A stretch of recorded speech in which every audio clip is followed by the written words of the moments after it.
Сіздер білесіздер ма? Омар халифтің турфирмасы болған. Чегі азанғы күннен бері уже қамалып отыр, бір күннен бері.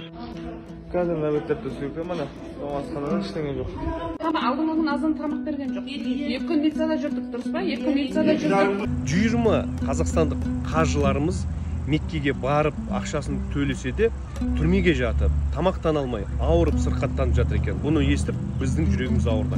Мен айтайын дегенім, қазіргі мына турфирмалар мен халифа Омардың турфирмасы жайында. Сіздер білесіздер ма? Омар халифтің турфирмасы болған, және де ол қалай қажылықты ұйымдастырған.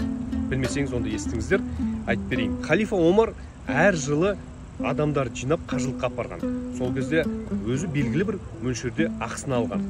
Және де әрбір адам өзінің ақшасына қарай түйені таңдаған, есекті таңдаған, жылқыны таңдаған, жаяу барған. Және де тамақтарымен, тамақсыз дегендей қызметтеріне сай ақшасын төлеген. Сол кезде олар енді ақша төлегеннен кейін қажылыққа барып келу ол заманда қиын болған. 2 айдай уақыт өткен.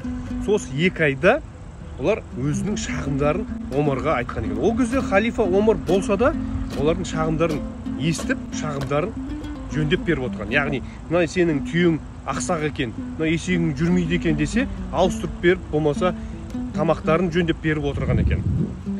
Сол кезде қажылығын бәрін өтеп болғаннан кейін, халифа Омар не істеген? Мединаға қайтып келгеннен кейін, сол апарған қажылардың ақшасын қайтарып берген екен. Сол кезде қажылар не дейді? Я Омар, неге сен бүйттің?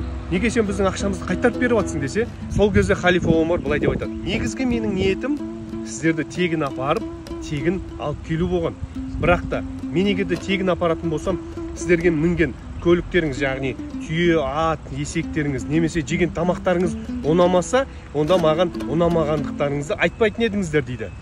Ал айту үшін мен сендерге ақылы жасадым, кейін мені ақшаларымды қайтарып беріп отырмын дейді. Осыған адамдар риза болып, Алла разы болсын деп өздерінің рахметін, шүкіршіліктерін айтатын болған. Бұдан біз не түсінеміз? Халифа Омар бұлдай қайырымды ісін толық кәміл болса екен деп ниеттенгені. Ал қазіргі заманда қандай? Ақшаңды төлейсің, машақаттанасың, сапар шегесің, соңында сен барып түрмеге жатып қиналасың. Не деген масқара? Біз мұсылманбыз, бірақ өкінішке орай көп адамдар мұсылмандық қасиет, мұсылмандық әдеп өмірінде жоқтың қасы.